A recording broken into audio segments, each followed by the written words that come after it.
আসসালামু আলাইকুম viewers, error সলিউশনে আপনাকে স্বাগতম।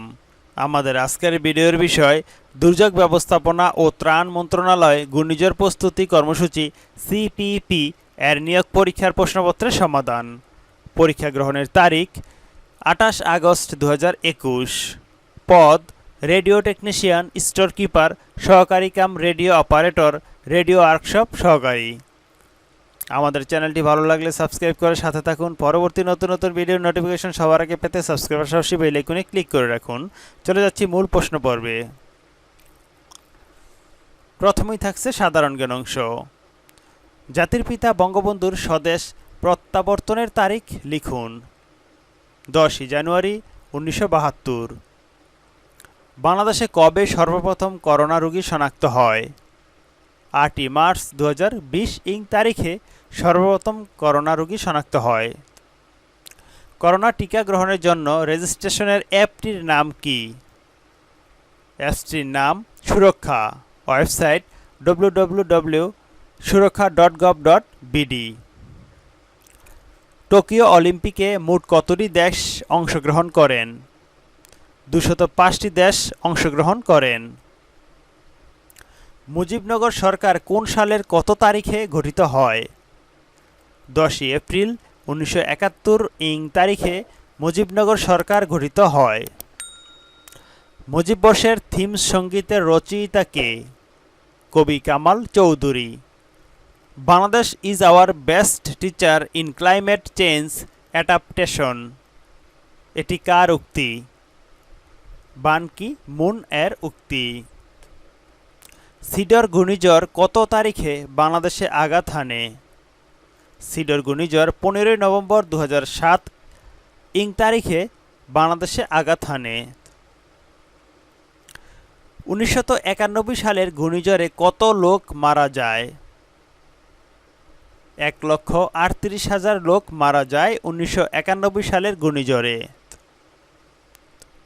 মুক্তিযুদ্ধকালে বাংলাদেশকে কয়টি সেক্টরে ভাগ করা হয়?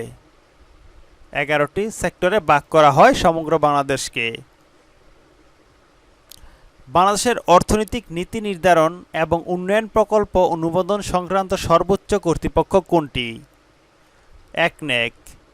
ইসিএনইসি, executive committee of the national economic council. জাতীয় দুর্যোগ প্রস্তুতি দিবস কবে? 10 মার্চ জাতীয় দুর্যোগ প্রস্তুতি দিবস। বাংলাদেশের ভূমিকম্পের সবচেয়ে ঝুঁকিপূর্ণ জেলা কোনটি? সিলেট।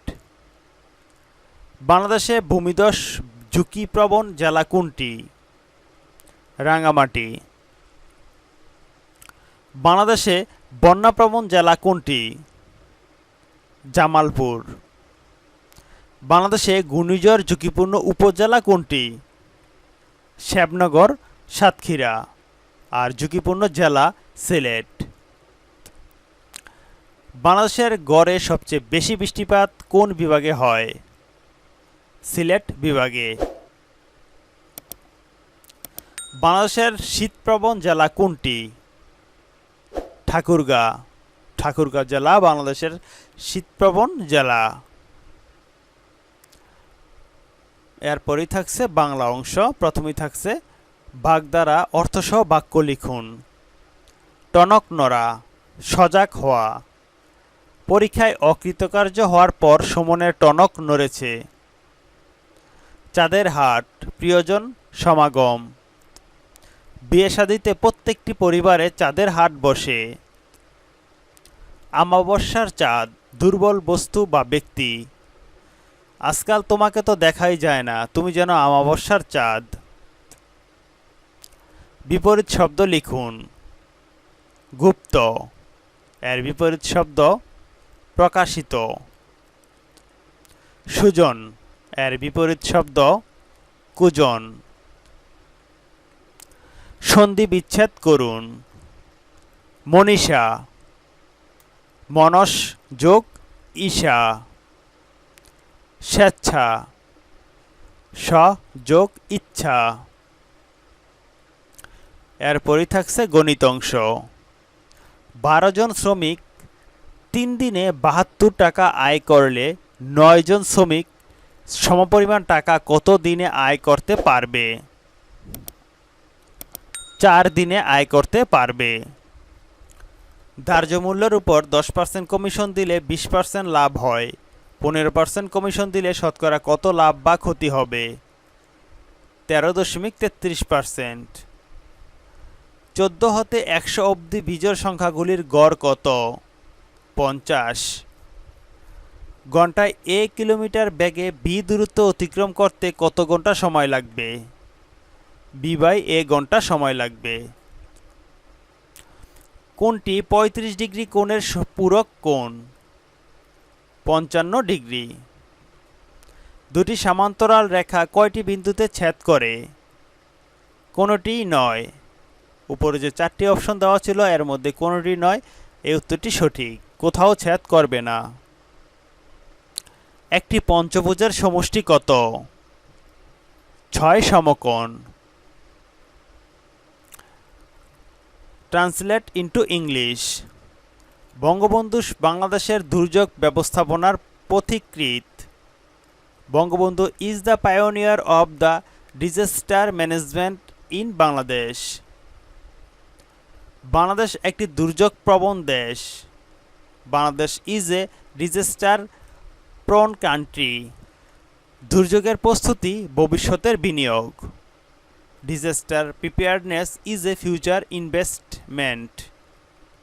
বাংলাদেশ এখন দুর্যোগ ব্যবস্থাপনার model. Now Bangladesh is the model of disaster management. পরিবেশ রক্ষা করা আমাদের কর্তব্য। To save the environment is our responsibility. এরপরে থাকছে ইংরেজি অংশ। Choose the correct preposition. The table is dash the middle dash the room. Answer: in of. The table is in the middle of the room. Fill in the blank. I dash here since 1980. Answer: have been living. I have been living here since 1980. Identify the correct sentence. He is miserly. Write the name of 4 major natural disasters of Bangladesh.